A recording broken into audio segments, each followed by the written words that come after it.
Con militares en las últimas horas en Balboa, en el departamento del Cauca, a manos de terroristas de las disidencias de las FARC. Ya se sabe quién ordenó el ataque. Desde Cali, Hugo Mario Palomar.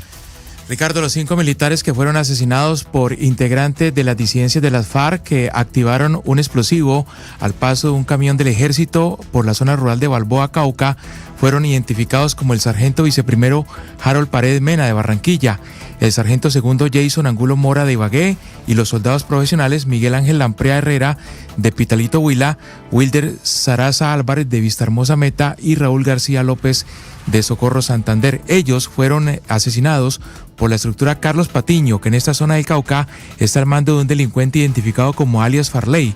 Así lo confirmó el comandante de la tercera división del ejército, el general Federico Mejía. Este acto de barbarie nos recuerda una vez una verdad que no podemos ignorar. Aquí existen estructuras mafiosas llamadas disidentes que mediante engaños dicen querer la paz, pero en realidad solo buscan ganar tiempo. Estas estructuras ilegales jamás estarán dispuestas a buscar la paz, porque su existencia depende de los millonarios recursos provenientes de las economías ilegales pertenecientes al narcotráfico. La operación Perseo se mantiene a esta hora en zona rural y urbana del Plateado Cauca y en todo el cañón del Micay. La tercera división del ejército asegura que se mantiene la recompensa de 300 millones de pesos por la captura de alias Farley y los otros terroristas que asesinaron a estos 5 militares. Las imágenes que estamos viendo son muy impresionantes, Hugo Mario, de cómo quedó destruido el camión, el primero de 47 que conformaban ese convoy que llevaba el puente militar, el puente metálico desde Yopal Casanare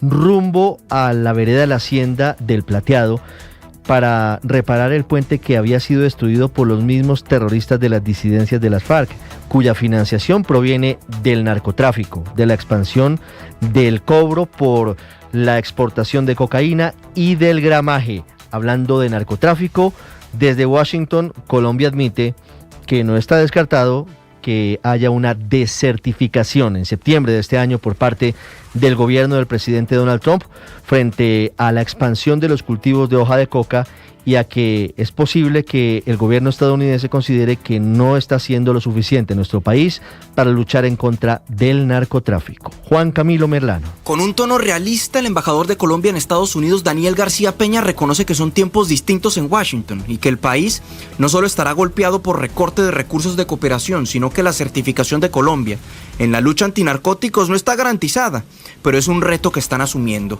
¿Que estamos garantizados esa certificación? Por supuesto que no, es una decisión del presidente Trump.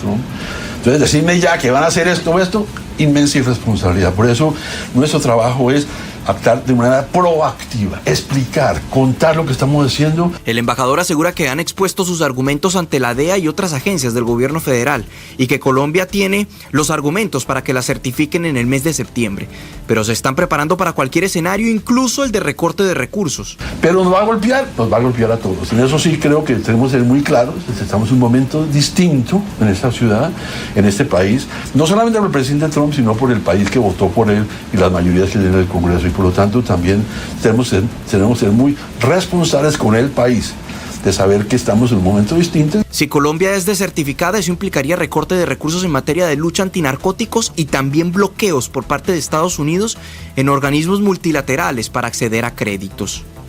Hablamos ahora de las graves inundaciones de esta madrugada en la autopista norte en Bogotá, en la zona en la que debería haberse hecho ya un viaducto o una obra que está aprobada. Los recursos existen y que no ha salido adelante porque está inmersa en discusiones desde la ANLA y decisiones políticas del gobierno del presidente Petro en cabeza de la ya exministra de Ambiente, Susana Muhammad. Y mientras tanto, los que pagan son miles de personas que entran a Bogotá por esa laguna que se convierte en la autopista norte y miles de niños y jóvenes de los colegios en la zona que no pueden ir presencial a clases cuando se presentan este tipo de emergencias. Felipe García. Una travesía fue lo que tuvieron que vivir cientos de conductores por cuenta de las inundaciones en la autopista norte con calle 222, tanto entrando como saliendo de Bogotá. Primero, los fuertes aguaceros causaron espejos de agua de por lo menos 40 centímetros de profundidad, lo que por supuesto impedía el paso de los carros particulares pequeños. Solo había paso para vehículos de carga pesada. Ni por riesgo las autoridades dejaban pasar carros livianos porque, como pasó en noviembre del año pasado, se iban a quedar entre el agua. Un trayecto que normalmente se recorre en 20 minutos o media hora se convirtió en una expedición de 3 a 4 horas. Yo ya llevo por lo menos 2 horas, vengo de medianoche de San Eduardo y llevo aquí 2 horas. ¿Qué decirle al alcalde por esas inundaciones? La vez pasada pasó lo mismo y no hacen nada. No han hecho nada, el alcalde no ha hecho nada por Bogotá, por nada. Sigue lo mismo, todo sigue lo mismo. Por favor, que nos dé solución aquí a Bogotá porque no podemos seguir con esto. Como ruta alterna, los carros que entraban a Bogotá tenían que coger un retorno en Vima y devolverse hacia el norte hasta la 234 para así tomar la séptima hacia el sur. Un trayecto mucho más largo de lo habitual y por supuesto más trancado. El llamado de los conductores al alcalde Carlos Fernando Galán es a que se ponga serio con la autopista norte para evitar que cada que llueva se inunde. Fuerte. Acá desde Chía. ¿Cuánto tiempo van? Llevamos 2 horas, de las 6 de la mañana llevamos acá en el trancón. ¿Qué decirle al alcalde por estas inundaciones?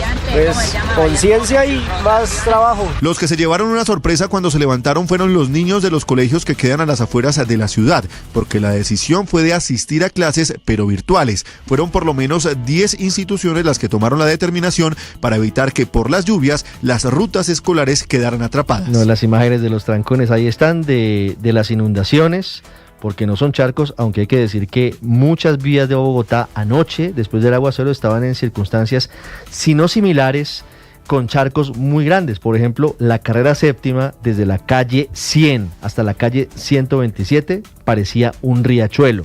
Y otras vías también de Bogotá tienen los mismos problemas. Ya vamos a contarles cómo está el hecho de que se tiren la pelota el gobierno del alcalde Carlos Fernando Galán en Bogotá y del presidente Gustavo Petro frente a esas imágenes, frente a esos charcos que siguen causando problemas en la autopista norte. Porque cambiamos de asunto y hablamos ahora de la tormenta pero política que está al rojo vivo en el Congreso de Colombia, en el choque de poderes entre el presidente Gustavo Petro y el Congreso de Colombia.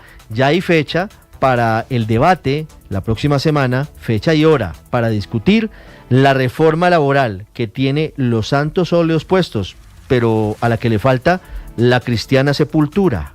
Ese es el hecho que podría ocurrir el próximo martes, don Andrés Carmona. Así es, Ricardo, será martes 18 de marzo a las 10 de la mañana cuando la Comisión Séptima del Senado de la República se reúna para discutir y votar el proyecto de reforma laboral que, recuerde usted, ya tiene una ponencia de archivo con 8 firmas, más de la mitad de los integrantes de la comisión. Hoy en la sesión de anuncio se tiraron la pelota y se lanzaron críticas entre los propios congresistas. Escuche usted al coordinador ponente de archivo, el senador liberal Miguel Ángel Pinto. Nosotros no somos enemigos de los trabajadores, para hacer esa claridad, nada más. Entonces, señora presidenta, ojalá que hagamos la solicitud, tengamos la televisión abierta del Senado en ese debate que es de suma importancia para el país y podamos decirle a los colombianos la verdad para que no nos sigan amenazando como nos amenazó ayer con violencia el propio presidente de la República. En respuesta, la senadora del Pacto Histórico, Marta Peralta.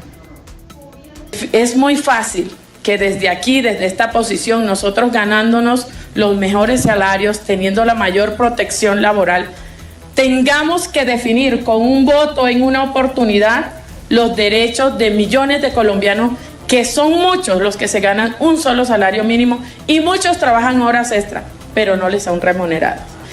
Las críticas, más que todo el día de hoy, fueron al documento del Ministerio de Hacienda sobre aval fiscal, o lo que el gobierno considera su aval fiscal, pero que para la presidenta de la comisión, Nadia Ablel, no es ningún aval fiscal. Escuchemos. Eso no es un aval fiscal de acuerdo a lo que establece la ley. Un aval fiscal primero debe establecer claramente las fuentes de financiación. Y nosotros vemos con gran preocupación que ese mismo aval fiscal supeditan el respaldo económico de este proyecto de reforma, primero al recaudo, y hemos visto cómo ha caído el recaudo en los últimos años, Y segundo, Ricardo, también las posiciones se mantienen firmes de cara a este debate del próximo martes y la realidad es que ninguna de las partes quiere ceder, por lo que la reforma laboral podría estar viviendo sus últimos días. ¿Para cuándo quedó la convocatoria? Andrés, ¿me recuerda, por favor, para la discusión? Martes 10 de la mañana. Aliste sanduchitos y almuerzo, porque esa discusión va para largo. Por supuesto, vamos para largo, Ricardo. 1:12 minutos. El presidente Petro, luego de este virtual hundimiento de su reforma laboral, anuncia acciones de calle, anuncia protestas, anuncia la llegada de la Guardia Indígena a Bogotá y anuncia una consulta popular. ¿Cuáles son los tiempos? ¿Cuál sería el trámite de esa consulta popular? Carolina Otero.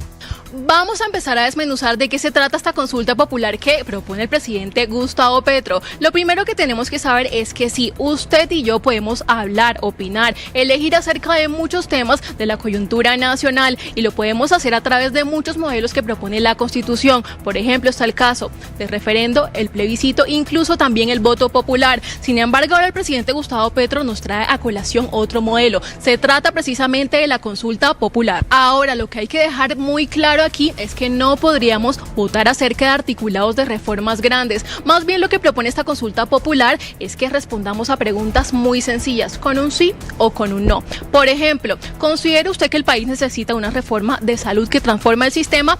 ¿Sí o no? Sin embargo, ahora a la pregunta, ¿cómo considera usted que se debería calcular la UPC en el país? No, esta pregunta aquí no se podría contestar. Ahora hay que mencionar, ¿esta consulta excluiría completamente al Senado de la República? La respuesta también es no. Supongamos que ahora la pelota está en la Casa de Nariño, en las manos del presidente Gustavo Petro, quien deberá enviar un cuestionario firmado por todos y cada uno de sus ministros dirigido al Senado de la República para que estos les den el visto favorable. Para esto tendrán alrededor de 30 días para nuevamente volver a lanzar la pelota a la Casa de Nariño, donde el presidente Gustavo Petro tendrá un plazo de 8 días para decidir qué día se convocarán a las urnas a los colombianos. Ahora el plazo será un poco mayor. 3 meses pasará esta pelota a la registraduría para que definan cronogramas, logísticas para precisamente traer a la ciudadanía a las urnas. Ahora hablemos de cuántas personas se necesitan para que esta consulta popular tenga éxito. 1 millón, 2 millones, no. Según lo que dice la ley, la tercera parte del censo electoral debe asistir a las urnas, lo que quiere decir aproximadamente más de 13 millones de personas. Sí, ya sé lo que están pensando, no es una tarea sencilla. Sin embargo, lo que piensa el presidente Gustavo Petro es hacer esta consulta popular para ver qué opina el pueblo acerca de sus reformas sociales. Recordemos que esto surge precisamente luego de que en las últimas horas 8 integrantes de la Comisión Séptima del Senado hundieran virtualmente la reforma laboral al firmar la ponencia de archivo de este proyecto. Muy bien, Carolina, 1:15, entramos al departamento de aclaraciones de A mí no me eche ese muerto encima, don Andrés Carmona, porque hablamos de la salida muy coincidencial de 2 funcionarios del gobierno. Primero, de la salida de la hija del senador Miguel Ángel Pinto, de su cargo en el Fondo Nacional del Ahorro, coincidencialmente con la radicación este martes del proyecto de archivo de la reforma laboral. Y la salida también de Alexander Jaimes de la Dirección de Asuntos Religiosos del Ministerio del Interior. ¿De quién es cuota Alexander Jaimes o de quién era mejor el cuota Alexander Jaimes y qué dice el MIRA, don Andrés? Ricardo, precisamente como era el director de Asuntos Religiosos, se había mencionado que Alexander Jaimes era una cuota de los sectores cristianos. Recuerde que en la Comisión Séptima 2 sectores cristianos tienen presencia: Lorena Ríos de Colombia Justa Libres y Ana Paola Agudelo del MIRA. Pues desde el partido MIRA están aclarando esta mañana que Alexander Jaimes no es integrante del MIRA y no es una cuota del partido MIRA en el gobierno nacional. Lo dicen muy claro: no hemos tenido, no tenemos y no vamos a tener ninguna cuota en el gobierno nacional. Señalan que Jaimes sí es cercano a Colombia Justa Libres y que por eso él fue nombrado en ese cargo. Pero cuando incluso le preguntamos a Lorena Ríos, ella mencionó que había sido cercano a John Milton Rodríguez, ex senador de Colombia Justa Libres, pero que no era un militante con carnet de Colombia Justa Libres y tampoco del MIRA. 1:16. Hoy hubo presencia de nuevo de aprendices del SENA intentando entrar al Capitolio Nacional. No lo lograron, pero no fue la única protesta. Hay un ambiente de crispación social también en el país. Ahí a esta hora termina una protesta de pacientes, de víctimas de la debacle del sistema de salud de Colombia, que se ha visto potenciada, agudizada durante los últimos meses con las intervenciones de las EPS por parte del gobierno del presidente Gustavo Petro. En otro punto de la Plaza de Bolívar, Jessica Gutiérrez. Así es, Ricardo, muy buenas tardes, pues nos encontramos acá en la Plaza de Bolívar en el plantón que están realizando en este momento pacientes y personal de la